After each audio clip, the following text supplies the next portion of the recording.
Welcome to the Become Sensible podcast, where we discuss practical accounting, finance, and tax for everyday business. I'm your host, Fiona, and I'm here to show you that no matter what your business financial situation is, you can change it.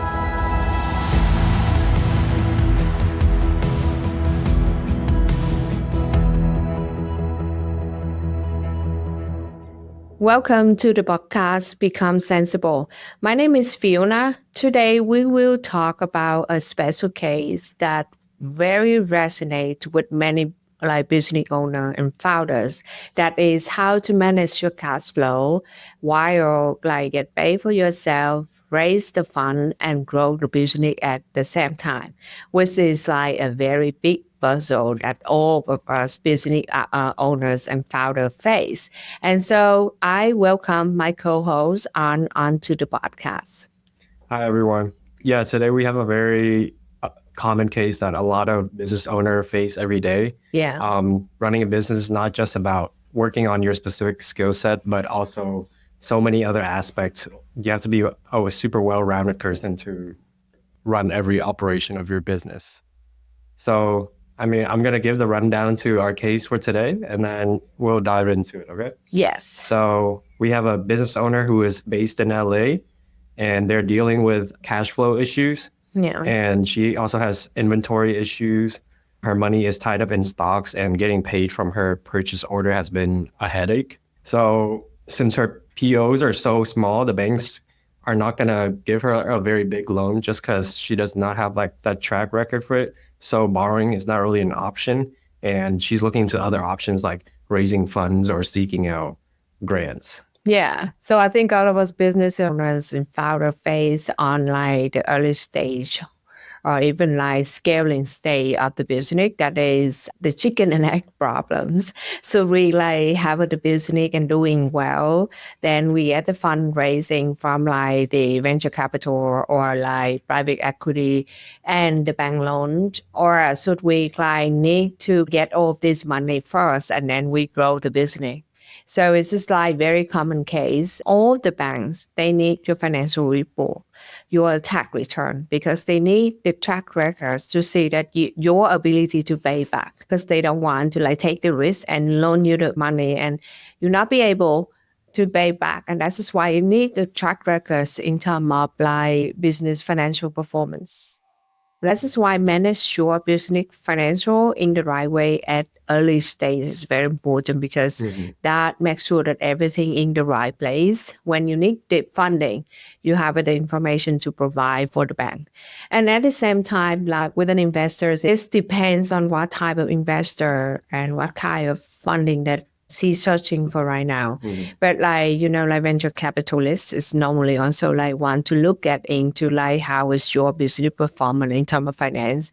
They not gonna be give it in the very early stage of your business, because it's high risky. Of course, venture capital, they know that there is the risky in the way that they invest into the business. Probably they invest hundreds of companies and they just get return from 10 companies, but it's give them a real return on it. But at the same time, it doesn't mean that every business, they will get the money at all. So they have a criteria and all of the standard and how much and why they invest into certain situation. So some other option that she can need to think about angel fund or any community fundraisings are the same people that private funding or something like that. But that is other option that you can consider. But it's very challenging in terms of early stage in funding for your business. Yeah. And I think we've talked about it before, but for business to find capital to start out with, especially for business that is pretty inventory focused or product focused, they have to kind of have that capital to start out with. Yeah, that is so true. In the product base, if you start a business in consultant and service, it's totally different, because there's no minimum requirement of place orders. But in product-based business, you need all of your suppliers, they want a minimum quantities of product place. Like for example, like 50, 100 unit, whatever the requirement it is, but it has the minimum. And that's just why you need that initial capital to actually do this thing. So one of the things is many people do is they basically save upfront. They talk to these supplier and they save upfront to place a minimum orders to start with. But in any way, like in product base, the inventories, how you have a cost to actually like place the inventory is very important, and inventory management is very important too. Of course, there's like the thing that you directly place and you ship the product out, but it's always have a minimum quantity go with it. So inventory management is just super important in product base. And I just also wanted to dive into how business owner usually build that capital to start their business to begin with, because when we talk about like being a business owner, we don't think about how people get that capital before their business become a real thing. So what are common ways that you've seen people raise those capital for themselves, or like if they have some sort of relationship? Yeah, so I mean, like every business, when you start, you need capital, and then you need relationship, and then you need like your own product, a skill, or something that you bring into the market. So that is your resource. So you always have the thing that is your skills and your product ideas, the idea that you want to bring to the market. That is your own thing. But then the rest of it is the relationship and the capital. Capital itself, you can have a certain like self-funded thing, like basically like your full-time job, and you need to save like 30% of your every paycheck.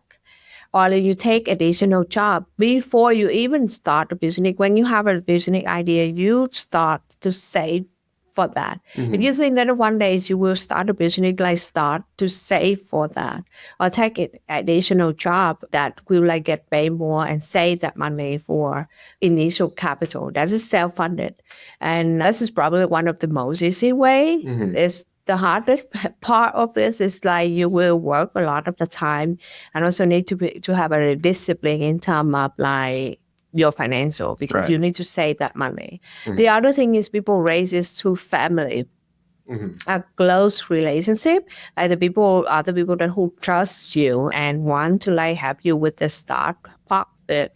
You can raise the fund through that too. But all these initial funding, it will not enough for you to like last a very long time, because it's just initial, like except if you work on risk or you have a like trust fund, those things will not mention over here, because that is like easier part. But if you everything like from you and the relationship, you need to like make sure that you have this thing. Talk to your relative or your family, as your friends that like have a trust, raise the fund through it too. And then also the fact that this business owner has like purchase order issues. So I feel like they're struggling to find like customers who are connecting with their customer or finding their customer base. What would you say in like the early stages, like the business owner should focus on when it comes to like the problem that they solved, or like what should the business owner focus on? Yeah, so I always say that at the end of the day, your business is to solve the problem for someone. That is the core thing. There's the people that they create a product and then they find the market for that, find the need and create a demand. But that is very hard. So the better way is you flip the coin, that you find the market that you find the demand. You like actually have someone have a problem, for example, like because someone used the chemical shampoo that make their hair loss all the time. Then you find that market and you find the product that come in that have you like create a shampoo that have a lot of natural product and all of that to have like prevent the hairs like losing the hair. And that's just like a huge market, a huge demand for it. End of the day, how you create that product, like what ingredient and coming into it. So find the product or the thing that you want to solve for other people. What is the problem that people face, and what is your product to solve that problem for them? That is very important. So after you find that, you need to find like, okay, whether you need to test the sample, whether your product actually perform well with what you promised that you will sell. Right. And then after that, you need to find that markets where all of these potential customer show up the most on the market. And that is where you need to find your message, the way to go to the market in that situation. Okay. Yeah. So it's mostly focusing on the problem that you solve and then connecting with the market that Yeah. you're trying to target. Yeah, and people always think like, okay, the problem zone is like something that is just like always necessary. It's not. It's not. It is there's the market like people like make the clothings or like green powders. All of these things is not like something that necessary. If I don't have it, I will die tomorrow or something. Right. But there's the need on the market, and so it's just like whether you actually have a solution for those things. So. That makes sense. Okay. And then on top of that, she's not really able to pay herself, even though she's investing her time and energy, probably a lot of her personal savings in her business as well. So she's wondering if she should get another job to cover like personal expenses. And I know that you're a business owner yourself, and then you also have your own family. So like that's a lot to juggle.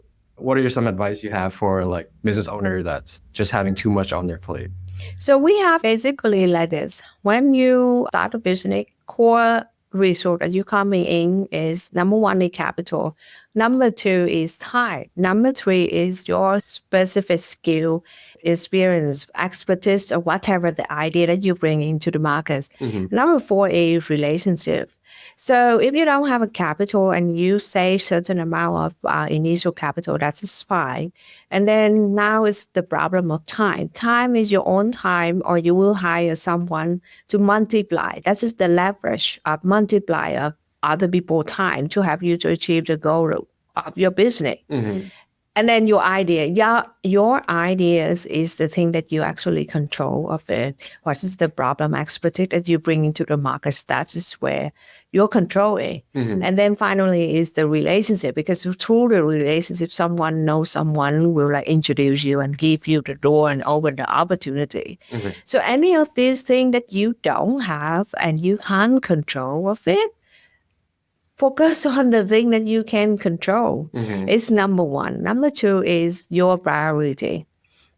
End of the day, we all have like 24 hours. Right. And if you don't have enough fun to hire a ton of people, like 10 more people to help you, to take the leverage of like time, then eventually it's coming to like how you manage your time, your discipline in terms of time, your priorities. You need to know what is the first thing that you need to move that will create the most impact. This is, of course, there's nothing guarantee, but if you know exactly where's your market, where your direct conversion of the people, people say like it's from everywhere. I don't believe it.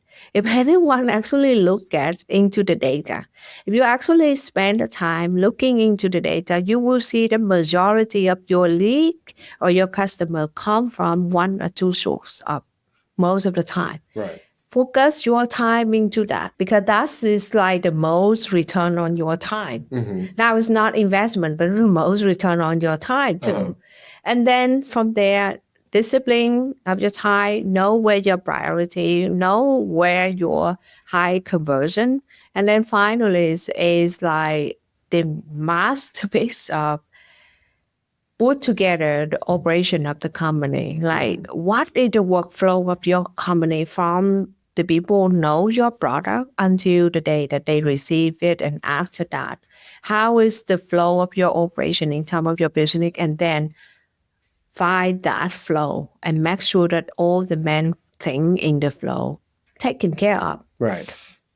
It's very hard, because then end of the day, now we all have a 24 hours. You already work too much in your business, and you already have a job that's to maintain your personal obligation in terms of finance. And now you want to take one more job.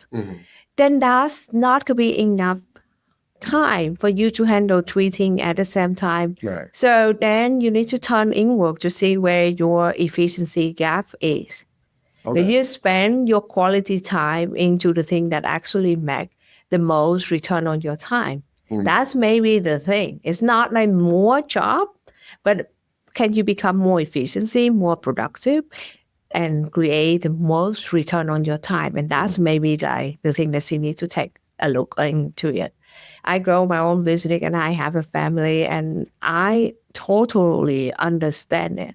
But one thing that I always recognize that the moment that you think that you know everything in your business, in the thing that you do, that is the moment that you actually not knowing everything. Like I have a spreadsheet that I manage my time and I put everything and I look into years now compared to the day that I started business, I probably changed the way that I look into it probably like 50 times. Oh my God. It's like the thing that I have, like when I started with now, is totally different. Right. Totally different methodology and the way, even the same spreadsheet. And so that's just why we always say that we know everything in our business, but it's actually not. Because the way that we look at the number, the data, and how we do things may change over time. Right. Yeah. I think that was really good advice. I think a lot of people look outwards when they want to find their solution for like their money issue or making ends meet. But I think when it comes to this, like not a lot of people think about looking like internally and learning more about your business and how to make it better. Because I feel like that could be like a better investment for both your time and for your business. Yeah, it is because end of the day we have a limitation in terms of resource capital and like the relationship and like everything else we have a limitation. Then what we have on the table that we need to make use the best of it and like change the perspective, the way that we think, the way that we handle things, it will change everything in your business and your time, your financial situation too. Yeah. And you can just always be doing better. Yeah, you can always doing better. Yeah. Even though you believe that you have nothing to do better, but it is. Yeah. And I think this is from my experience also. I watch so many business owners that they just flip around and go through breakthrough with their business. And I believe that is true too. Yeah. Change is the key. Yeah. Okay. And then to add to that challenge, she was also trying to fundraise. And as we know, fundraising alone can be a full-time job and it takes away from the business like we just talked about. So she does like panels for events for like API Summit with Meta or Forbes. Just those things are great for her to network and like get herself out there for her business as well. But I just feel like a lot of business struggle with just handling fundraising for their business. Yeah, but it's hard. And I mean, like, I'm not mean to say that I'm expert in like fundraising or anything. But one of the things that I always do is I just go back to the principle, the basic of the thing on doing thing. So end of the day, whatever, I tell you, if you sit down to say the idea to do the thing in your business, there's maybe hundreds of things. There's hundreds of things that you can do. But then at the end of the day, what is your limitation? How much time you have? How much resource you have? You need to find the thing. And one of the things I think like business owner make a lot of mistake in this is they don't know the break-even point. And because you don't know break-even point, you don't know like how much that you need to actually create a sale, the quantity orders, the conversion, that to make your business flow. In the state that like early stage, even like scaling, you need to make your business flow. So you need to survive on the market before that your ideas have enough time so that the markets like recognize your product and all of that. So basically you need to know your basic fundamental break-even point. Risk that go first and then after that, do other things. Like to be more available on the markets or scale is or like message out. Fundraising is very important, but it's like a full-time job. Right. If you do full-time job in fundraising, your business operation needs to have someone else to do that. That's true. Yeah, I feel like that concept of finding your break-even point is really valuable. Yeah. Just because like that's the point that keeps your business afloat. Like Yeah. How you keep surviving. Yeah. But then I don't mean that you don't fundraising at all. But then need to be like very intentional in that part too. Like you cannot be in like 50 events every 2 weeks. That will be like exhausted of your time. So need to be like intentional too. Whether it's you find the community that who know the community or like the people be in those places and intentionally maybe spend like 2 hours, 3 hours per week. That's it. If the starting point. But your key ground of your business needs to be taken care of. You promise to your clients, your customer that your sample will like help them to stop losing hair. But if I buy it and after 3 months my hair still like falling, that is not, you not deliver your promise. Right. And if you don't deliver your promise, there's no returning client at all. The cost to attend new clients, acquire new clients will be so much expensive. And so the ability to keep your promise with your customer is very important. Like very important. And so don't lose your quality of your product. Don't lose your operation. Don't lose your promise with your customer. So right now we have 3 things that they should focus on, I think. yeah. So that's what problem they're solving, Yeah. and then the promise that they had to keep, Yeah. and then what else was there? It was The problem that they solve, the promise that they need to keep, and then finally need to understand your foundation like break-even point of your business. yes, your break-even point. Yeah. You need to reach that milestone first. And then after that, scale up. Scale up is also require a lot of efficiency because people always have the ideas that, okay, tomorrow I will get in like 1,000 of quantity orders. My business will change forever. But always need to know the business model and the foundation of it. Because we want things happen so fast, but sometimes it's not. That's fast. It's not like 24 hours. Like our business will like flip around. Yeah. But one thing that I observe from other business and also from my business, from customer client too, that's when you make the right strategies move, things will change. But also at the same time, business need fast. Right. How fast you actually like take your action and move thing. If you anything that in your control that you can take the action, and in your team that can take action, take that, move that part. Yeah. Before like depends everything on outside controls. Right. Yeah. Yeah. Yeah. I think that was the final point. I also wanted to hit that is the speed of your business, like whether it's like the way you scale up or the way you approach the market as well. Yeah. Right? Yeah. So do you have any advice for someone who's feeling like overwhelmed with just like juggling all these things? The honest conversation is that's like, and I think like on online, they always make people have a two way of approach. Number one, you just need to be hustling all the time. And then the result of it is burnout because you like just go. And we, like in terms of human being, we not to be go all the time.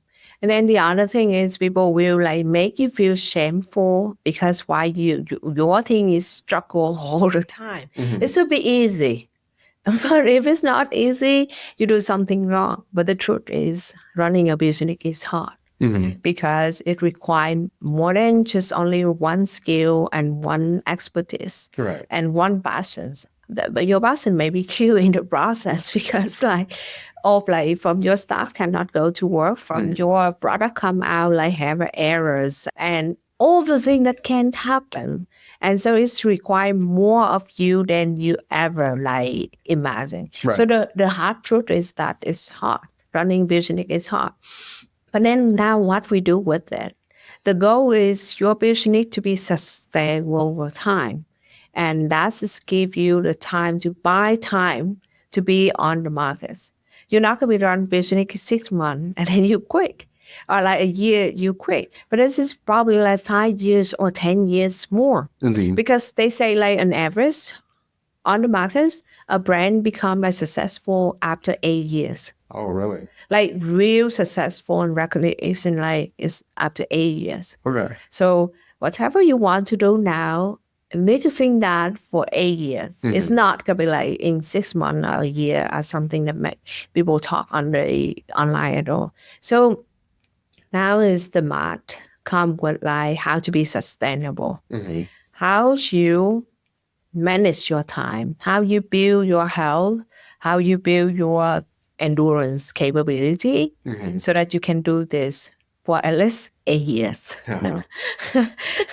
And one of the things that I always, and now I do it more often, is I just put more recovery into my day. The moment that I recognize that it's not work for a couple weeks and then crash because you like your immune system like just like exhausted and you burn out and you crash. Right. But like the key thing is your recovery needs to be built in every 24 hours. If you only have 5 hours to sleep, make sure that you real sleep in that 5 hours. If you only have 15 minutes to take the naps between meetings, make sure that you actually take that nap. To become like really intentions and very disciplined with your time and build the recovery into your schedule. Yeah. And I feel like when people talk about this topic, a lot of people tend to think about like balancing your life. Do you feel like that concept is like sustainable or like it's something that people should strive for like this? To be honest, I don't like the concept balancing at all. Okay. Balancing is like, if it's talk about math, it's mean like 8 hours here. It needs to be equal 8 hours here. Right. But in reality, running the business, there's no that. There's no 8 hour working at all. There's some day you will work 13 hours and there's some day you work 7 hours. And there's some time you need to work 7 days per week. So there's no actually balancing at all. There's millions of business on the markets. There are millions of people go to the markets to show their expertise, their skill, their product. Right. Why you feel like your ideas, your expertise will be like doing so well on the market? That's a little bit like entitled. That's true. Yeah, of course, we like believe that we're unique, we're smart, we're intelligent, we care people, we passion, we have all the thing in there. But Right. when you think that your skill, your expertise, your ideas is so special that the moment you come to the markets, it's will doing well. That's just a little bit entitled. For sure. Yeah. It is. And that create the thing is that if you come to the markets, you want to convince your product, your service, your skill, whatever that it is, you need to understand that it requires work and it needs to earn customer trust. Right. And confidence in you. And that requires something that not like another millions people that are doing.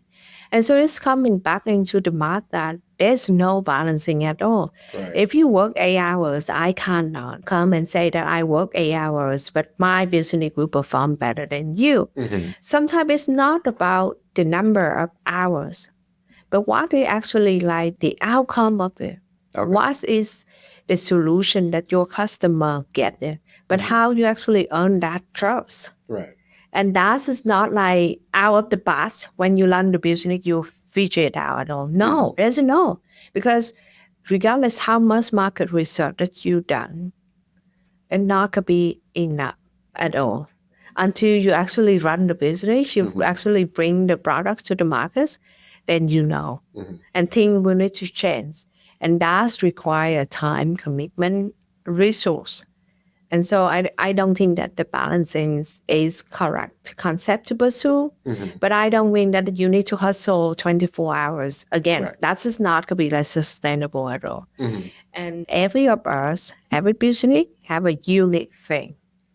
And until you actually look inward to that part, you will know that where you can adjust. Right. Yeah. And every business is different. So you got to work and then see what your unique part is. Yeah, it is. And I feel like the balancing is kind of hard to strive for, especially for a business owner who like have so much on their plate. Like just striving for having like a balanced life is kind of unobtainable. Yeah. So like you're just constantly like chasing that, and it's just really tough. Yeah, it shouldn't be like a goal. Yeah. But if you love the work that you do, you love your idea, and you have the passion to do it, it will keep you the motivation that every single day you wake up and you want to do that work. But of course, like you also need rest. And that's all. So how you formulate it in the way that you can keep going in the long time. Yeah. Okay. Well, I think that's all the question for that specific case, but I also still have some questions from our viewers. Yeah. So the first one is, how do I know if my business idea is actually good or if it's just a hobby? Yeah. So one other thing is testing your business idea, like give it to the smaller client segment to test the idea. And then it just has the concept of like MPV is like minimum viable products. So that's just people need to like actually give you like the feedback onto the product. So you know that, okay, your idea is like valuable. I think that concept of MVP could be very valuable for early business owners. And then another person asked, is it okay to take a day off when you're a small business owner? The good thing is, this is your business. You do whatever you want to. There's no shame, there's no rule, there's nothing. But at the end of the day, you also the person who's responsible for this thing. So it's just the matter that you formulate it yourself. No permission needed. Yeah, but I think that's all the questions I have for you today. I mean, at the end of the day, being a business owner is about wearing a lot of hats and like being good at everything that your business requires. Yeah, so thank you so much for your time. And we're so excited to share all these case study with you all. And let us know you're like rating us in the podcast, Apple Podcast, surprise to our podcast, and like give us the feedback so we can like give you more like practical and meaningful case studies and episode in the future. So thank you for your time, and we're looking forward to see you in the next couple episodes. Bye-bye.